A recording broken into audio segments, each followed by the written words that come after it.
something was missing in my life. Don't look at it as getting the job, not getting the job. Look at it as a chance to do what it is that you say you love to do. I was what's called up, meaning, my name was a lot of places. He's like, Dad, I want to become, like a Buddhist monk. And I'm like, oh, that's a great idea. I'm totally for it, but you also got to pay bills.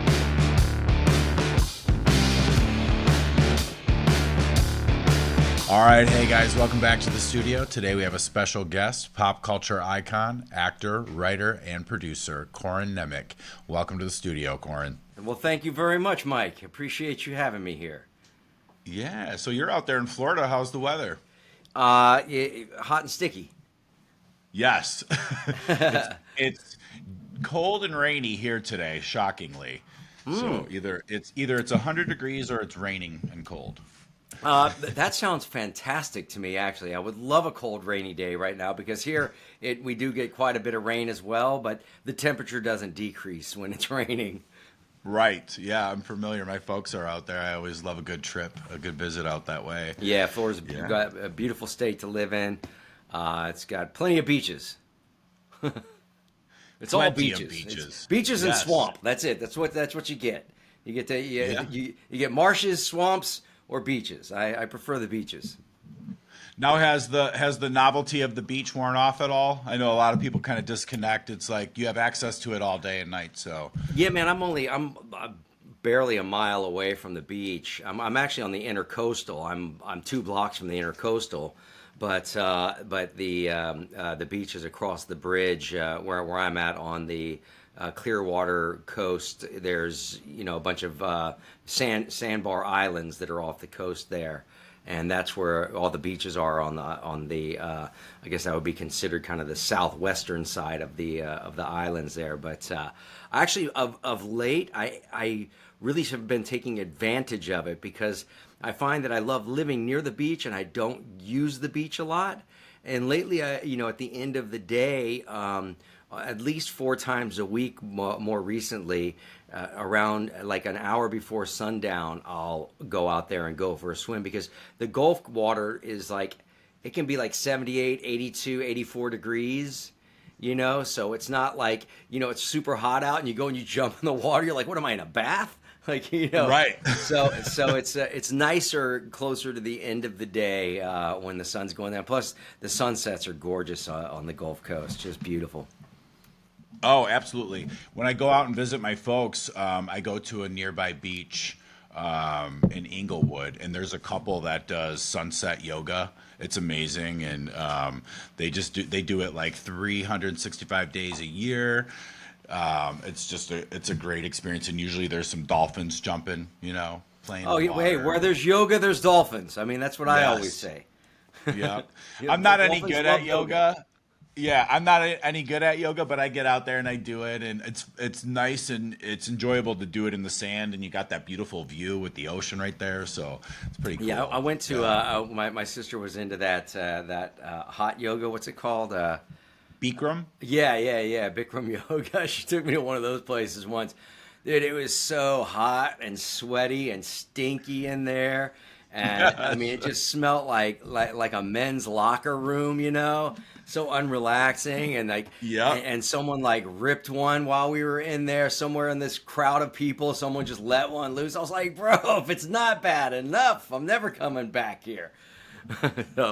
That is hilarious because I've done Bikram yoga and it is exactly what you just described. It's exactly that, and someone let one rip in there too. Dude, what is it with the hot and the yoga and are they so? They're like, man, it's natural. Everybody does it. Yeah, everybody does it, but you don't gotta do it here.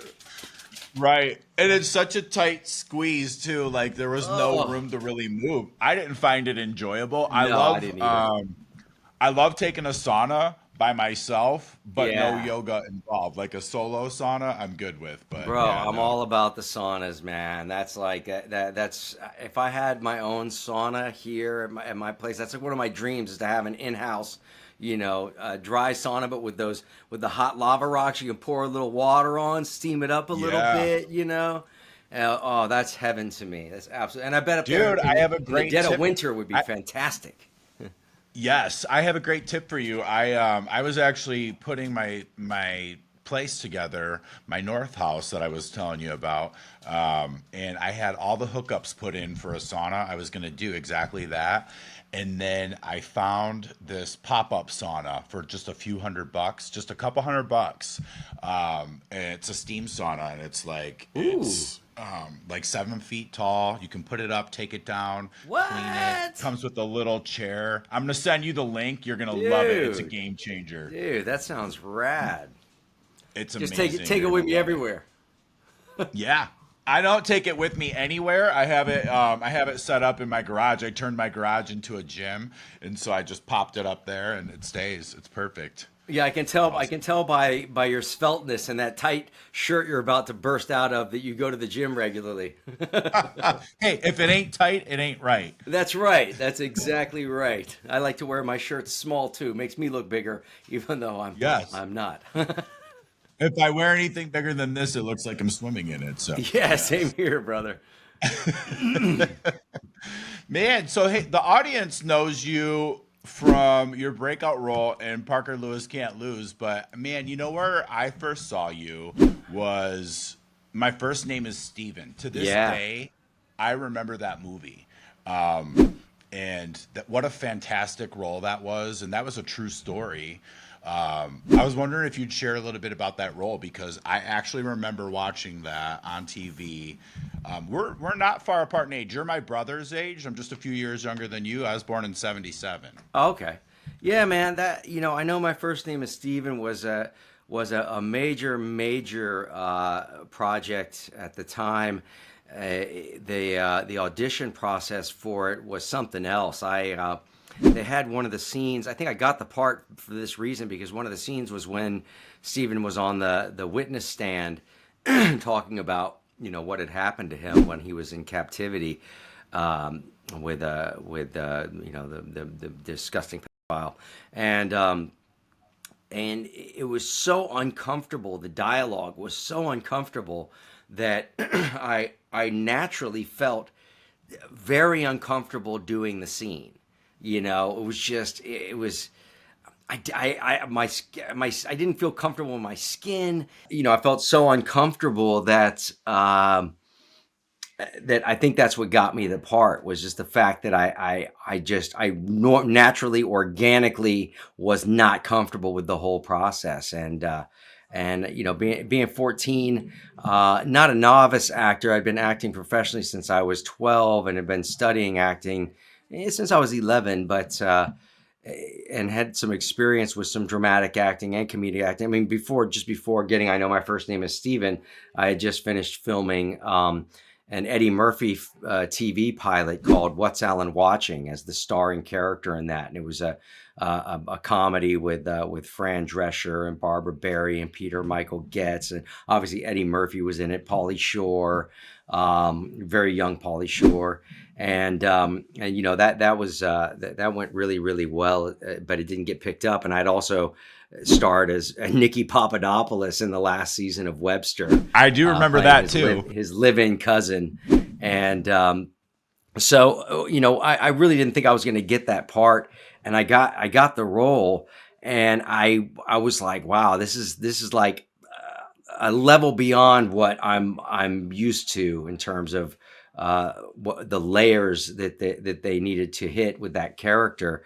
I ended up working with an incredible acting coach named John Lenn, who was out of the Actors Studio East Coast and was a senior member of the Actors Studio West Coast, and we went over for about 2 weeks straight. I think we might have worked a minimum of 5 days a week, maybe six, and probably 6 hour sessions or so, 4 to 6 hour sessions each day, just breaking down the character, rehearsing the dialogue, finding the beats and moments. It was a really incredible introduction into a deeper level of understanding about the craft of acting. Even though I'd studied with some great teachers, even up to that point, no one as dialed in as this guy was, and so that helped a lot because once I got to set, I was already so relaxed about everything that we had to do, all the scenes, the complexity of them, the uncomfortableness of them, and it turned out to just be a much easier job and experience than I was initially projecting for it. And working with that cast and everybody else, it was a great experience. I got an Emmy nomination, Yeah. at that age, and that was wild as well, being so young at the time. And then a couple of years later, I was on Parker Lewis, which I got that role because of What's Alan Watching. You can still find clips of What's Alan Watching on YouTube and stuff. At one point, there was the whole episode was on YouTube, and it's hilarious. But I got that because the creators of the show, Lon Diamond and Clyde Phillips, at least Clyde Phillips he was a contract writer at CBS. And that's where the show aired, and he was writing Parker Lewis for CBS years before it ended up on Fox. And they didn't pick it up, but it was around the same time as What's Alan Watching that he was writing Parker Lewis, and he was like, "Dude, that's the kind of show I want to make. Something that just ignores all of the norms of filmmaking and storytelling and breaking the fourth wall and just not paying any attention to what's expected and doing it as a single camera comedy instead of a sitcom, a 3 or 4 camera comedy." And so, CBS didn't pick it up, probably fortunately, and years later after Ferris Bueller came out, because the show was actually written before Ferris Bueller came out, became such a huge success that was like a trend, that kind of a storyline. And then the movie 3 O'clock High with Casey Shamosko had come out, and that was the cinematic style that Clyde Phillips based Parker Lewis on, was the cinematic style of that show. And that was it. I fortunately, because I had done What's Alan Watching, when they got the green light at Fox, he called up and I got the offer, and I was like, what? And I had such a terrible experience doing sitcoms when I was on Webster. I was like, I will never ever do a sitcom ever again. And sure enough, he told me that it wasn't a sitcom; it was a single camera show, and that it was going to be completely different. So, wow, that's so cool, and congratulations on that Emmy nod. You deserve that. That was such a impactful movie. And just to give the audience a little bit of context, the movie "I Know My First Name Is Steven," that was based on a true story about a young man that was kidnapped by a man and then later reunited with his family. I remember that movie vividly. And then, what was the experience like on Webster that kind of soured you for sitcoms at that point? Mainly, it was the lead actors, Mam and George. They were married in real life when they first started the show, and they were divorced. I don't know how many seasons into the show. I think later on, maybe the 10th season or whatever. And I was in season 12. Or something like whatever it was, like 11 or 12 or whatever season it was. And at that point they hated each other. The last thing they wanted to do was be on set together, especially pretending to be a loving family. It was just an extremely unpleasant working environment especially as a young actor, when I was so excited to be on Webster, which was a show I was very familiar with, having grown up with Webster myself. I was so excited to be on the show, and it was nightmarish. So I just assumed that every half-hour comedy was like that. Yeah. I couldn't really differentiate at that young age, and having not been in a whole lot of projects, I did do, a pilot episode around that same time called Cadets with Soleil Moonfry and Jenny Lewis and some other people that didn't get picked up, and I was shocked. But that was a great experience, and that was it was a sitcom style show, but it wasn't. We didn't shoot in front of a live audience because it was just a pilot episode. But I think the intention was potentially for it to be in front of a live audience. But it was about a military school. young kids in a military school. Your resume is so impressive too, and it's so long. You have a long working resume. It's amazing. And it's just some of the shows. I mean, I can't read all of them off because that list is a mile. But like, you had Parker Lewis, but you did some NYPD Blue, CSI New York, and CSI Miami, NCIS Los Angeles, Beverly Hills 90210. And that's interesting because that's my era. So I remember 90210, and I remember you specifically in that role. You were like a financial swindler of the Valerie character. Yeah, I stole all of Tiffany Amber Thiessen's money and got away with it. Yes. See, I was in my 4th episode when I split the country or whatever and left with her money. I went home going, dude, they got to bring this character back, obviously, because they've just left open this huge can of worms, and they're going to have to circle back and bust this guy, and then they never did. They were like, he got away with it. I was like, dude, what kind of who's the head of the writing team over there? I was totally shocked that they let this character get away with it. That was a great character. That was a great role. I remembered it specifically as I was reading through. I was like, oh yeah, Derek Driscoll, he scammed Valerie, and they had like looped you in through the character Kelly's dad, like you were posing as his business partner or something crazy. Yes. Yeah. That's fun. What was that experience like? Because you had like a 4-episode arc on that?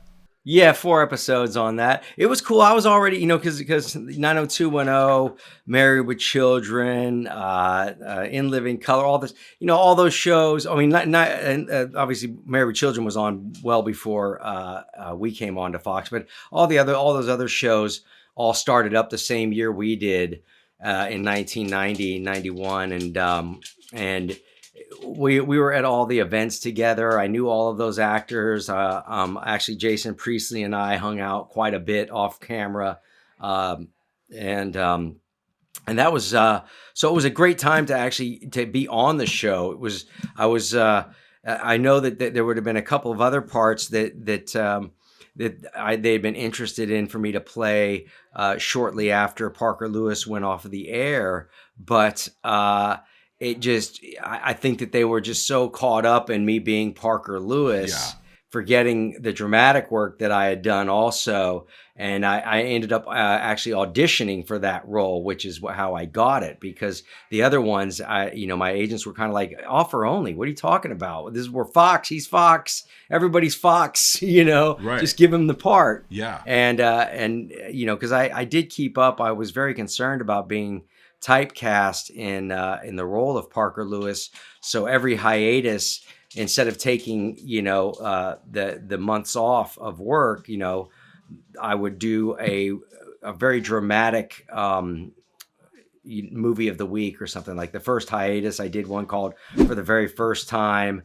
It was a wonderful coming of age story that took place in the 1950s. A great movie of the week. And then the next one I did My Son Johnny with Rick Schroeder, which was very dramatic. It was along the same lines as a I Know My First Name is Steven type of a role based on a true story about an abusive home life and a kid who murdered his brother because his brother always abused him, and he had to go to court about it, and he ends up getting off on the charges. They consider it kind of self-defense, and it was a crazy story when it happened.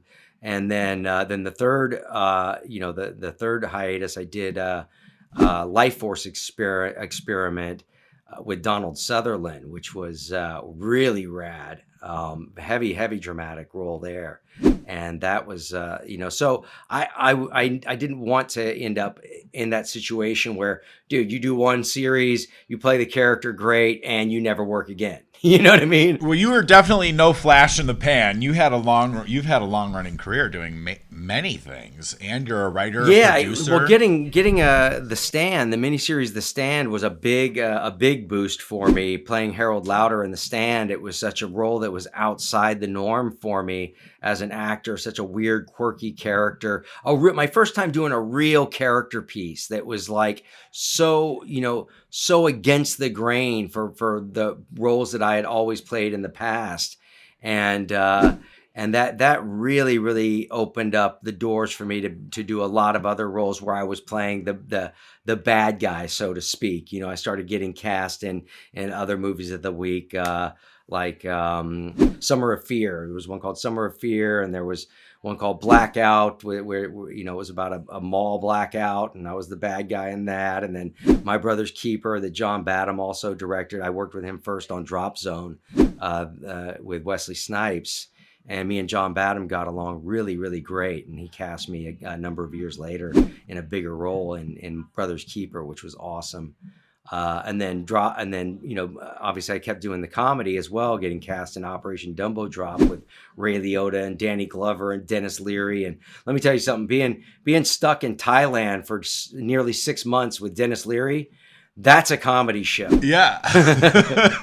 That dude he was over being in Thailand, over being in what's called a third world country. He was over it the first week we were there. He was you know what I mean? So from week 2 until 5.5 months later, it was a constant litany of hilarious complaints and scenarios and experiences that he had while he was there. It was hilarious. Oh my God. And then Stargate too. You had a great run on Stargate. I should have had a bigger run. It was unfortunate the way that whole thing worked out. It was a peculiar scenario where when Hollywood politics and the crazy fandom and corporate corporate paranoia comes into play. And when I started working on that show, it was the first season that Sci-Fi Channel had picked up the show. And Michael Shanks, who played Daniel Jackson, had decided that he wanted to go on and do other things after season 5 when it left HBO. And I think he was obviously concerned that once it hit Sci-Fi Channel that the quality might decrease or something else might happen to it, because that was a big shift going from a classy place like HBO to Sci-Fi Channel at that time, which was still trying to get its roots in really good series.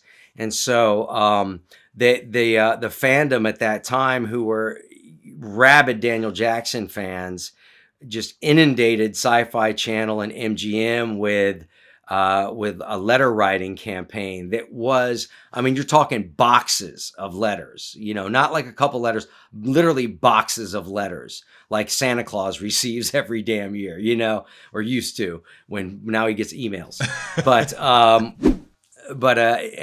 This was all unbeknownst to me. So I'm just sitting there going, okay, cool. My character's, is the new main, fourth member of the team or whatever. They're doing some great storylines for me. They had said that they were thinking about taking my character and rolling him onto Atlantis, which because that was supposed to be the final season of SG-1, was our first season on Sci-Fi Channel, and then they were going to roll into Atlantis after that.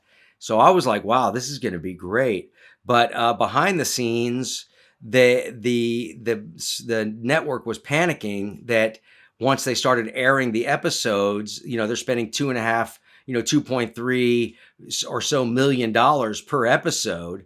And they're like freaking out that they're not going to get the views, and that they're going to, have this big boondoggle and have spent all this money and lost it. So behind the scenes, they were coaxing Michael Shanks back onto the show and doing negotiations that obviously I wasn't privy to, and this was before even one episode I was in had aired. Wow. So by the time they had made a deal with him, and then they brought him back on, he started doing a reoccurring character on the season 6 again. I think he was in 2 or 3 episodes. So they were introducing that, he's back. He's able to be alive. He's back in the world. He's, you know what I mean? Yeah. He's not dead, and I thought, it was just like, that was just cool that they were just kind of, whatever. But sure enough, once we finished up the season 6, I didn't get a call for the renewal for season 7. And finally, not long before Christmas, I got the call. It was like, "Oh, Merry Christmas! Well, we're not bringing you back next. We're going to bring you back for like 3 episodes, and then we'll see." And I was like, "Oh, wow, that's so scandalous." But oddly enough, once my episodes did start airing, if they had just relaxed and given it a chance, people really embraced Jonas Quinn, the character I created, and I won over the majority of the audience by the end of the season. And then suddenly they wrote me out of the show. Oh, So that's just where how Hollywood can be very fickle and untrustworthy of the future. That's why you see a lot of repetition in Hollywood when it comes to films and TV shows, a lot of remakes and redos and number twos and number threes and number fours and number 10s, and instead of really great classic original content. It's just there's so much money going into some of these productions. There's a paranoia that is palpable. yeah. Well, I wanted to ask too, like, with all that being said, I mean, what a tough business, and to actually have a working resume like you have, so impressive, and keeping things up.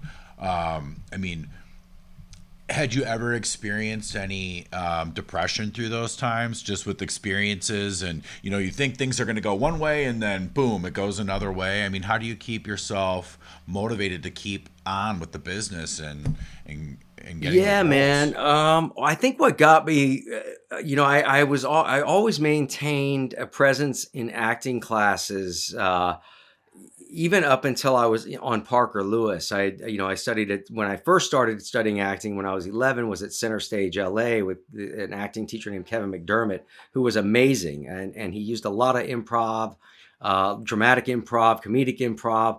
Improving the scenes. Like, we'd memorize a scene, then he'd say, forget the dialogue, do the scene, but just get the essence of what the character needs and wants out of the scene, and don't try and stress about the dialogue. Because when you're a young actor, or when you're an actor just starting, no matter what age you are, there can be a lot of attention and stress and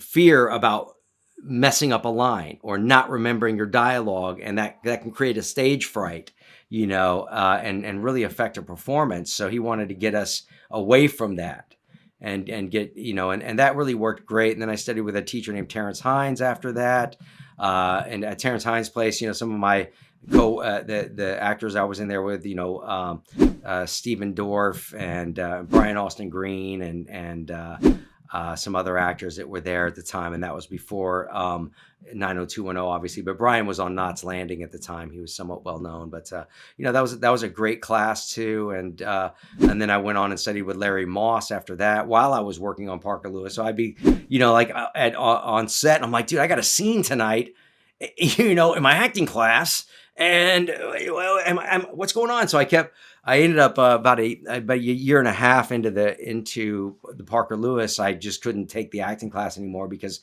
our shooting schedule was so long.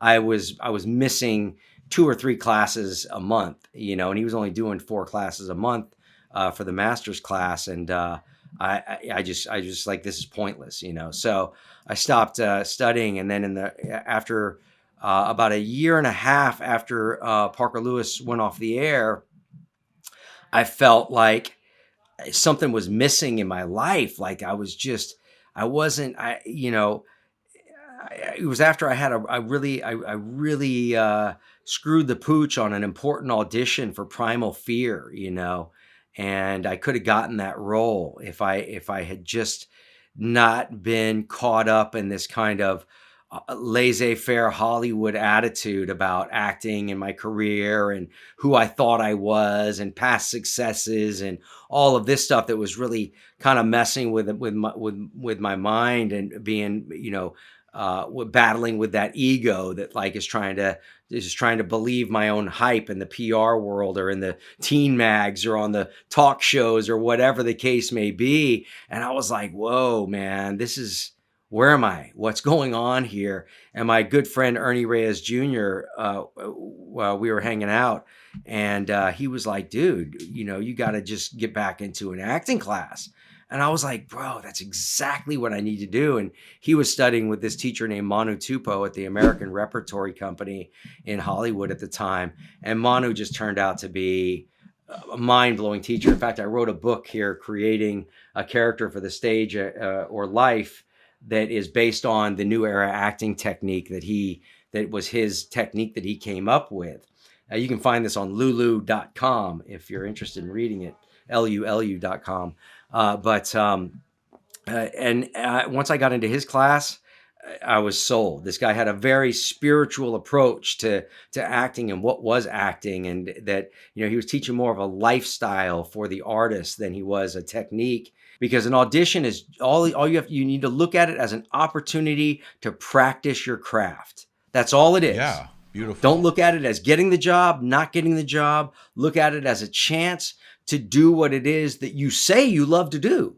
And if you say you love to do it, then why aren't you doing it? You know, and if you have an audition for something, go and audition for it. If you don't get it, at least you had a chance to practice your craft. Because not often, he said, there's a psychosis, with actors and artists in general, where, you know, they'll go around telling people, oh yeah, I'm an actor. Oh yeah, I'm a painter. Oh yeah, I'm a poet. I'm this. And he said, you know, it's fundamentally impossible to be something unless you're doing that something. Absolutely. So you can't walk around saying, yeah, I'm an actor, unless you're acting. Yeah. You can only say you're an actor when you're acting. If you're not acting, then you're eating lunch, or you're doing your side job, or you're whatever. I'm a reader right now. He said you can only be the things that you are in the moment that you're being them. And I was like, whoosh, yes, you know. And so that really, like, it let me just drop that whole egotistical side of this idea that you are something, you know, special to the world because you've been on TV or whatever. And I studied with him for almost 15 years. He ended up passing away from complications of diabetes. Wow. In the around 2005. And so I studied with him from, you know, late 1994 all the way up until he passed away. And sounds like an amazing mentor. He was. Yeah, my son's middle name is Manu. Wow, now, fantastic. You know, and I kind of shot myself in the foot because I also got rid of my PR rep.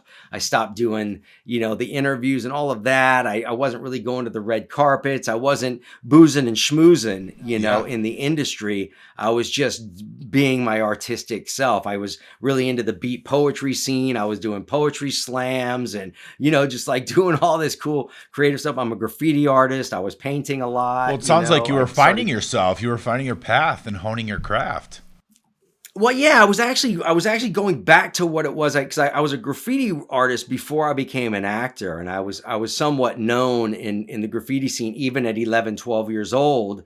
You know, I was what's called up, meaning, you know, my name was a lot of places, and I kept doing graffiti all the way up into the Parker Lewis days, and again, I kind of like started straying away from a lot of different areas that kept me grounded in a sense, because, you know, in my younger years, even when I was on Webster, or when I was doing I Know My First Name is Steven, or any other projects at the time, What's Alan Watching, or this, I was going back and hanging out with my graffiti buddies and going to graffiti yards on the weekends and all of that. I wasn't like roped up into this, you know, into this Hollywood world, which is a good thing to be a part of if you can do it in a healthy way. Right. And then I started getting more roped into that whole Hollywood scene as Parker Lewis became more successful, and all the interviews and the red carpets and this party and that party and this club and that, you know, whatever. And I just, yeah, it was kind of like a getting lost, you know, in that wilderness. And so it was great to rope myself in and get back to a more grounded life experience. And it's been awesome, because I mean, I still, you know, now, because I kept doing the graffiti art for all those years, you know, when I got into my 30s and 40s, I started actually getting mural jobs. And, no one knows that it's me, that it's, oh yeah, that was painted by Parker Lewis, but I started getting actually paid to do like murals on buildings and all because of who I was as a graffiti artist, which anybody who's on Instagram can follow my graffiti page. It's called, it's at the 169. The numbers 1, 6, and 9. So the 169. And you can see the my life experience there as a graffiti writer. But that's something that has also kept me really grounded over the years, is just hanging with dudes who don't have that attitude. But again, like I was saying, is I kind of shot myself in the foot a little bit, because there's a certain amount of trend factor and Hollywood attention and red carpets and picks and pans and interviews and stuff that you want to do as an actor, because that notoriety at least keeps you in the limelight, in the spotlight, and that does help for getting the bigger jobs and the leads on series and all of that, regardless of auditioning. So I should have found a balance of both of those worlds, but instead I just cut out all of that altogether. Plus, I didn't like when I'd show up to a photo shoot and they'd be like, yeah, and here's the clothes you're going to wear, and this is how we're going to do your hair, and this is how we want you to pose, and I was like, I did that at first, and my buddies that I grew up, my homeboys, as it were, my graffiti crew guys and stuff, they'd like grab the teen magazine and like at the graffiti yard, be like, look what I found in my sister's room, and I'd be like in a Superman flying position, Right. like on a stool with some ridiculous outfit on, and I'd be like, dude, put that away, like, what are you doing to me? It was like an alter ego. Yeah. Yeah, it was like being misrepresented as who I really was. So I was, and now it's just like way too expensive to have a PR agent. Back then it was like $5,000 a month. Now it's like $25,000 a month. I'm like, dude, no, thank you. I'll just stick to the podcasts. Yeah, exactly. Now, were you able to like develop a core group of folks, like you mentioned, Brian Green and Jason Priestley? Did you have like a core group of guys that kind of like resonated with you? Yeah, and it was really from the graffiti. Like David Arquette was a good, still is a good friend of mine. It was a really good buddy of mine back when we were teenagers. But he was a graffiti artist as well. A lot of people don't know that. Yeah, he was very well known. He tagged the name Someone from a crew called KGB, Kids Gone Bad. It was a really notorious crew in Los Angeles at the time, and Balthazar Getty was a very good friend of mine. He was into the hip hop and kind of graffiti scene when I first met him when we were teenagers, and then obviously me and Steven Dorff and me and Brian Green went to the same school, and we all kind of hung out.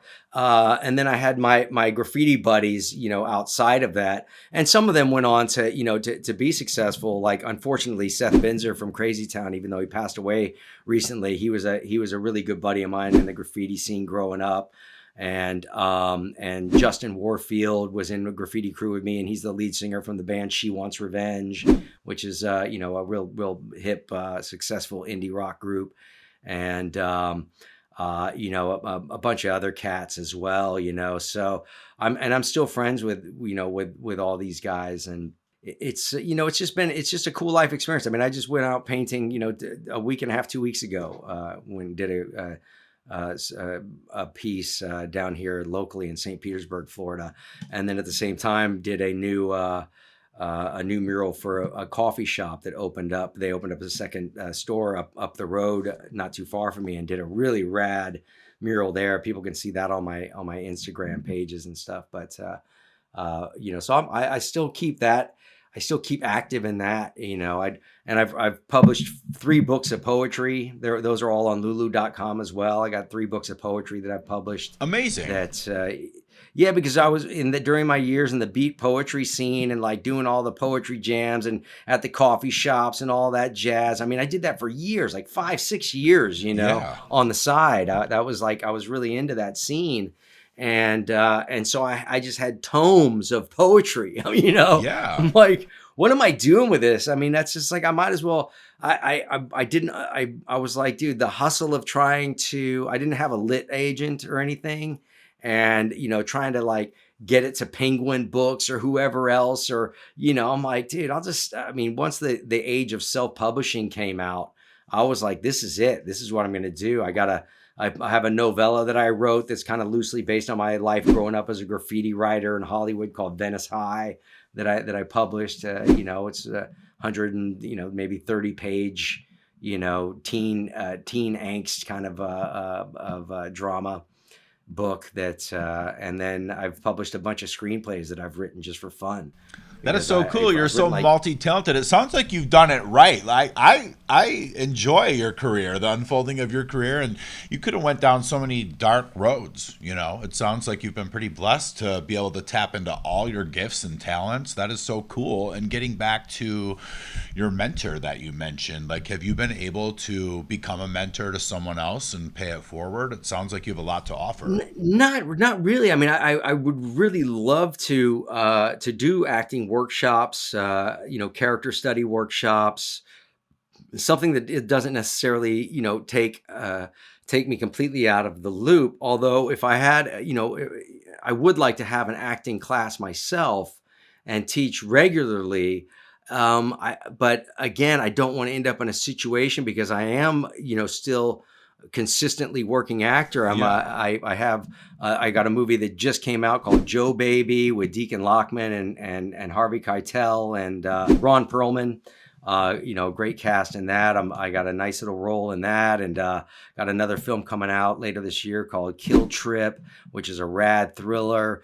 Just had another movie that'll be coming out later this year called Myra, which is like an action thriller. One called Buster Brooks, which is a wonderful kind of touching. I wouldn't call it a kids movie, but a family kind of film that'll be out later. It's hopefully later this year or next year. I just had a movie come out recently, and within the last couple of weeks as well, called Kid Detectives, where me and my good buddy David Faustino have teamed up again as a comedy duo. But it's a kids movie. The kids are the stars of it, but we're the bad guys. Yeah. And it's very funny stuff. And then in more recent times, in the last year, I've had a movie called Place of Bones that came out, where I'm starring opposite Heather Graham and Tom Hopper. It's an incredible a thriller set in the Wild West that is such a great movie. Audrey Cummings did an incredible job directing it. I highly recommend anybody seeing Place of Bones. And one called I Feel Fine that also came out, in a really lovely indie film, heart-wrenching story about teen suicide that was very well done, and I played the lead in that. And I wrote a script that came out in the last couple of years called Dead Man's Hand, which was a Western. I was the writer the writer of that screenplay as well, and that starred Stephen Dorff and Cole Hauser and Jack Kilmer, Val Kilmer's son. Wow. And I have another film that I wrote that came out in the last year and a half, that I wrote, produced, and acted in, called Deadly Justice, with a great group of actors, friends of mine that I brought on board for that. And we shot that in Mississippi, the same place where you saw the banner on Corin Nemec TV on YouTube for Blackwater Blues. We shot the pilot episode for that series that is not picked up yet, but we shot that in South Mississippi too, which was created by Jason London and I wrote the script and all of the future episodes of that. But our pilot episode turned out cool. Anybody who wants to watch Blackwater Blues can go to Corin Nemec TV and watch the pilot episode on there. It turned out really good, and I'm very proud of it, and shocked that we hadn't been able to sell it, because we submitted it to a ton of short film and TV, independent TV festivals. Yeah. And we have like a list of laurels that we've won that's like a mile long. We won like like maybe 20, 20 Wow, different congratulations. awards. And yeah, and like, and that still didn't help. I'm like, what the hell is this? But again, I don't have lit representation in Hollywood, and without strong lit representation, it's an uphill battle. Yeah. I dig your YouTube channel. I like watching the content on there. And you had, there was a clip I was watching of the tree planting ceremony in Jerusalem. And you were over by the tree that Sharon Stone had planted. And I was wondering if you'd talk about that experience up there with the tree planting ceremony. Yeah, that was my second time doing that. I have two olive trees on the Mount of Olives. One that I planted back during the Parker Lewis days, and that was near the tail end of Gulf War One. That was my first experience being at a hotel when sirens go off, warning of an impending Scud missile attack. You know, I was like, dude, maybe I picked the wrong time to be in Israel. But yeah, man, that's a magical experience for me. I think that's going up on Masada as well. That the Jewish stronghold that held out against the Romans for so long, and when the Romans finally got to the top of Masada, and actually Masada used to be where the castle of King Herod was, which he was a diabolical individual in history, but it's, as far as archaeological sites and mystical spiritual locations in the Middle East, it's certainly up there on the list. And my first time being there when I was a teenager, I had a pretty magical experience as well. I'll just be perfectly honest. I had gotten a little hash while I was over there in Israel, and got to sneak off into a different part of of Masada when nobody else was around, and burned a little, and sort of like felt like I had been there before, Yeah. sort of had this magical moment of like, wow, man, I feel like, like sort of if anybody's into the belief in reincarnation, which I won't say yes or no to, but to me, I felt like there was something about that world, that place, that land, that I was like, dude, I feel like I've been here. Like, this is symbolic. Something's happening. Or it was the hash. One of the two. Hey, I get it. I get this. but then when the second time that we were there at Masada, I was there with my sister. And we were up there, and we were with the I forget the gentleman's name, but they call him the Indiana Jones of Israel. He's like the big archaeologist guy there, and he was showing us around, telling us some stuff about it. And while we were up there, one of these static electric events took place. Wow. Where we're there, and suddenly everything became electrified. All the metal railings, you get zapped by them, like when you rub some warm sheets together. You get that crink, and then everybody's hair rose up off their heads. I swear to God. And we're just up in there, and cell phones stopped working. And it was this crazy. And the dude who's been there, he's been the archaeologist there since like 1974 or whatever. And he was like, dude, he's never experienced it in his life the whole time he's been there. Wow. And he's heard about that phenomenon happening in different places, but he had never experienced it there on Masada, or ever experienced it himself ever in general. But so, that was another moment where I was like, dude, it feels like, this was supposed to be like, once again, I'm back in a place that like resonates some deeper meaning for me. And that was really cool. And while I was there, we got to go into some underground tunnels below the Temple Mount, and places that are that they don't allow the public access to, and see some digs that they had done down underneath there, and you can't believe how deep that the wall goes that surrounds the Temple Mount. It goes so far underground, it's pretty amazing, and just there's a love I have for that region of the world. I have my on my father's side, we have Romani Jews going back into Eastern Europe on my father's side, although they converted to Catholicism when they came to the U.S. in the 1920s to avoid the anti-Jewry, Right, you of know. course. So,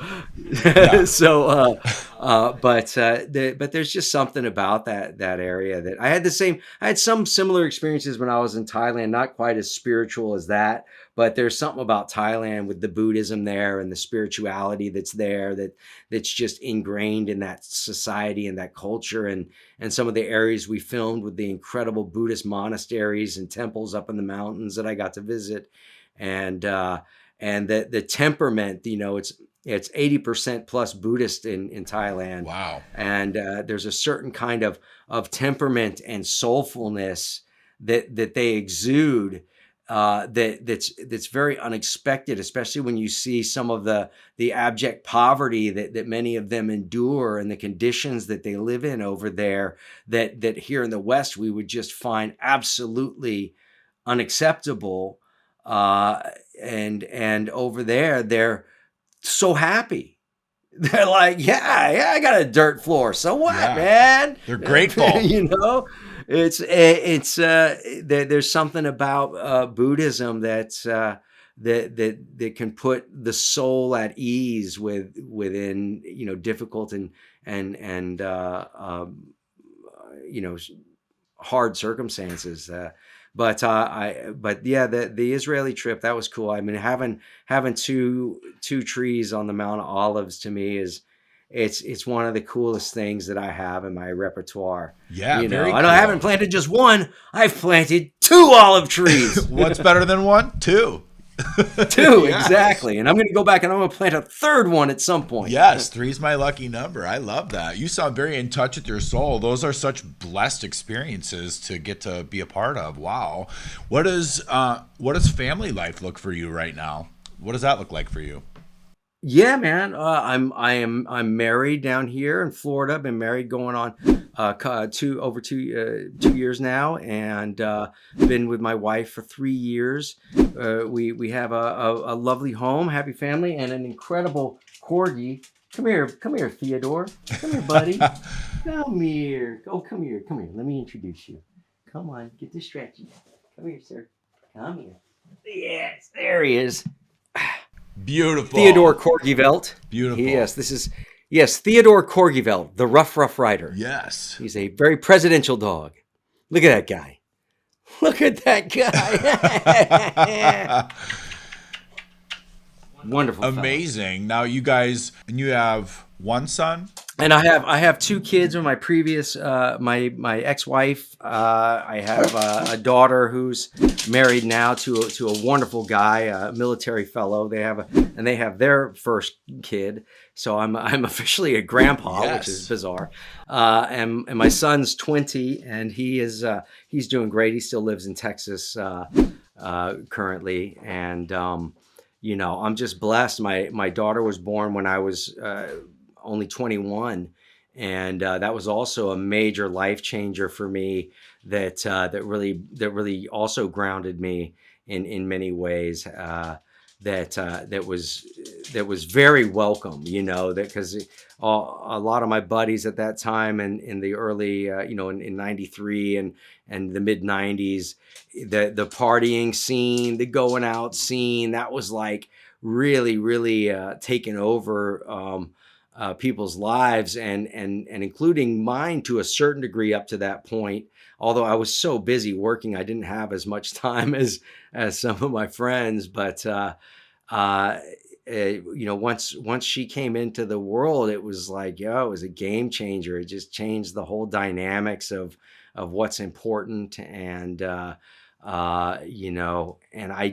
I welcomed it. It wasn't like I was like, oh my God, this is the end of the world for me. It was like, wow, this is rad. Yeah. I mean, I get to also be a young dad, and so she turned out both my kids have just turned out so wonderful. And I got a stepson who's 15 going on 16, and he's just he's a really lovely young man, very kind, caring.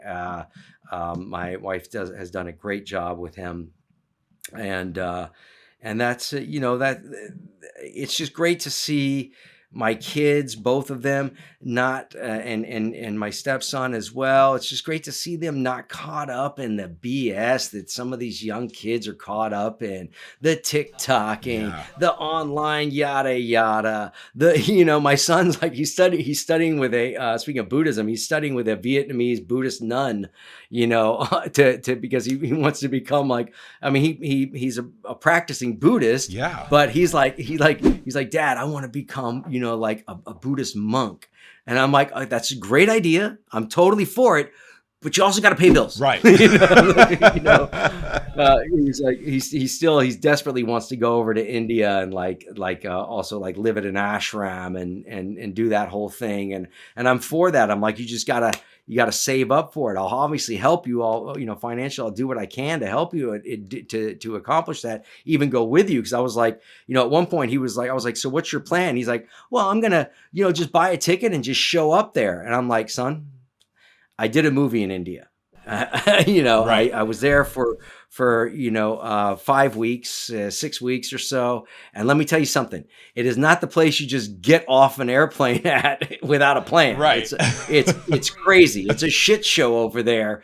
And yeah, there's some cool stuff going on, but in between the cool stuff is total, complete pandemonium and chaos. Right. I was so shocked because I'd been in, obviously I'd worked in Thailand, on Operation Dumbo Drop, and then I'd also done some work over in the Philippines too, and I was kind of familiar with the vibes in those kind of countries where there's an element of deregulation that's gone off the rails. You know what I'm saying? Yeah. But nothing like the experience I had in Mumbai and India. Like Manila, Bangkok. They did not hold a candle to the chaos of Mumbai, and I was like, wow, man, this is. You gotta have a thick skin to really be able to confront the level of poverty and chaos that's experienced there. So anyway, I was like, you got to have a plan. You can't just do it willy nilly. Well, you know what? It sounds like you do get to pay it forward with the mentorship that you received, because now you get to have a son, a daughter, and a bonus. So you get to... Yeah, that's true. I mean, I certainly, me and my son definitely on, as far as like, he's really into reading, which is unusual for his generation. I always had I still have a really, really, a bold and interesting library. And he grew up around that, and he, grew up with us having a little bit deeper conversations, or maybe hearing me talking to one of my buddies about, kind of the more deeper esoteric side of the nature and life and spirituality, and that kind of like not by the book mentality is, that sort of like metaphysical rebel, type of way of thinking and relating to life definitely has become something that he embraces. And we actually had a very heartfelt moment not that long ago, where he thanked me for opening up his eyes, that he's not like a blind sheep, Beautiful. just marching through life, that he sees it, he gets it. He's like, dude, I get it. I see through the veil. And I was like, yeah, man. Well, there can't be a bigger compliment than that. I mean, wow. As a father, as a mentor, wow, that's beautiful. That's beautiful. You've had such a blessed life. I want to thank you so much for taking the time to come on the podcast. Oh, and one more. Let me pitch one more thing. I'm speaking of pitching. I'll be working on a series. I got a reoccurring on a series. It hasn't aired yet. We're already on second season. These are short season series. There's 8 episodes in the first season. I'll be in 4 of the 8 episodes for season 2, and hopefully I'll be in season 3. But it's called Heavy Hitters, and it's about baseball. It is executive produced by Candace Kane, and there is a teaser for it out there. You can Google it and look it up. Heavy Hitters. and it's kind of like that show Ballers with the Rock and everything, about like the ins and outs of what goes on behind the scenes of Major League Football. Yeah. But it's similar, but it's about baseball. And so I start working on that early next month, and very excited about being a part of that as well. So the work keeps coming. Yeah, there's a lot going on, and we'll definitely set up a time to be in your studio with you, and we can go live, and maybe we'll find some clips of some different things that we can actually play for folks. I would love it. You're more than welcome. We've got the studio house just 5 minutes from the studio, so you've got a place to stay. Got fantastic, all the accommodations for you, and I want to share all your links. Are there any more links you want to share or mention again? We'll put them up in the episode. I mean, if you just if you go to the letter I and the letter M, I'm Corin Nemec. That's me on Facebook, on Instagram, on X, and then Corin Nemec TV on YouTube, and that's pretty much the main places where I'm available at. YouTube, I haven't really been doing as much as I used to do on YouTube, but there'll be some new stuff. And I have a podcast myself that I do on Sunday nights on KLRN radio called Corin's Reading Room, where I kind of take books off of my shelf in my library and just go through and go over some of the highlighted areas. Awesome. And have like a rad conversation about it. So. Perfect. Yeah, that sounds like a great way to pay it forward with the books. I love doing that. Anytime I find a great book, I buy 5 copies and pay it forward to people that I know might benefit. Cool. Yeah, I'm gonna pick that book up that you mentioned too from your mentor. That book that you wrote. Well, no, this is the one I wrote, Creating a Character for the Stage or Life. Yeah, I highly recommend it. It's intended to be a fairly short read because it's short attention span theater out there in the world, but it's a very much an inspired, free, free flowing way of writing. But I go through every aspect of the method that he taught, and different techniques and exercises that he had us do and stuff like that, and just discuss the idea of creating a character in general, not just for the stage, but our own creating a character for the life that we're living now. So it's a pretty cool book. I recommend it to anybody, not just actors. Yeah, I'm definitely going to pick it up. I'm not an actor, but I'm definitely going to read that book, and I'm definitely going to get that out. I appreciate you taking the time again to come to the studio, and you are welcome here in person anytime, sir. Thank you so much. Yeah, man. My pleasure. All right. Corin Nemec. Follow him on all of his handles. That's a wrap.